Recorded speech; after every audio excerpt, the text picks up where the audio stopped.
Gold covering ആഭരണ രംഗത്ത് ചേലക്കരയിലും പഴയന്നൂരിലും ജനങ്ങളുടെ വിശ്വാസം ആർജിച്ച ലക്ഷ്മി ജ്വൽ പാലസിന്റെ മൂന്നാമത്തെ ഷോറൂം വില്ലുവാദ്രിനാഥന്റെ പുണ്യഭൂമിയായ തിരുവില്ലാമലയിൽ. Lakshmi Jewel Palace, Thiruvilwamala, Pazhayannur and Chelakkara. Chelakkara Saint Mary's Forane പള്ളിയിൽ ആന്റണി തച്ചുപറമ്പിലച്ചന്റെ ശ്രാദ്ധാചരണത്തിന്റെ ഭാഗമായി പദയാത്ര സംഘടിപ്പിച്ചു. ചേലക്കര സെന്റ് മേരീസ് ഫൊറോന പള്ളിയിൽ ദൈവദാസൻ ആന്റണി തച്ചുപറമ്പിലച്ചന്റെ 61ാം ശ്രാദ്ധാചരണത്തോടനുബന്ധിച്ച് ശനിയാഴ്ച പള്ളിയിൽ വിശുദ്ധ കുർബാന നടന്നു. തൃശൂർ അതിരൂപത സഹായമെത്രാൻ മാർ ടോണി നീലങ്കാവിലാണ് ചടങ്ങിന് നേതൃത്വം വഹിച്ചത്. തുടർന്ന് വൈകിട്ട് 4 മണിക്ക് മുള്ളൂർക്കര പള്ളിയിൽ നിന്ന് കാൽനട പദയാത്രയ്ക്ക് തുടക്കമായി. ആന്റണി തച്ചുപറമ്പിലച്ചന്റെ കബറടത്ത ഒപ്പീസ് വിശുദ്ധ കുർബാന ആശീർവാദവും നടത്തിയാണ് പദയാത്രയ്ക്ക് സമാപനം കുറിച്ചത്. ഫാദർ ജോൺസൺ ഒലക്കിങ്കിൽ, മുള്ളൂർക്കര ഇടവക വികാരി ഫാദർ ഷിജു ചിത്രപ്പള്ളി തുടങ്ങിയവർ നേതൃത്വം നൽകുന്ന തീർത്ഥാടന പദയാത്രയാണ് ഈ വഴിത്താരകളെ സമ്പന്നമാക്കിക്കൊണ്ട് കടന്നുപോയിക്കൊണ്ടിരിക്കുന്നത്.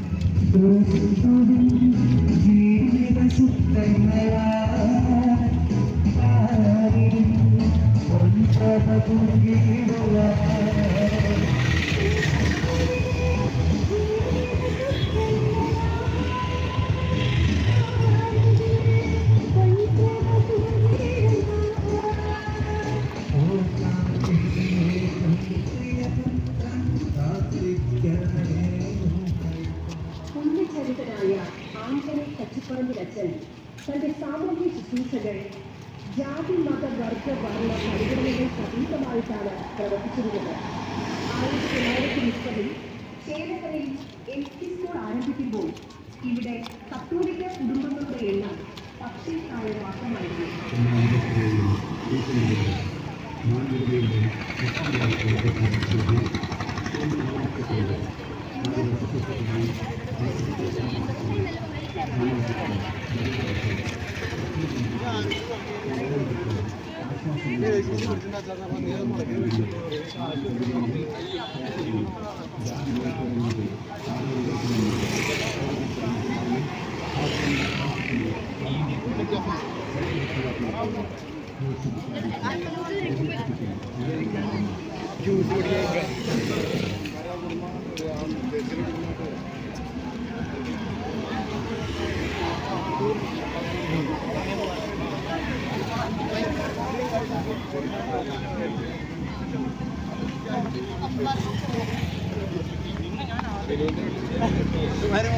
CCV news Chelakkara.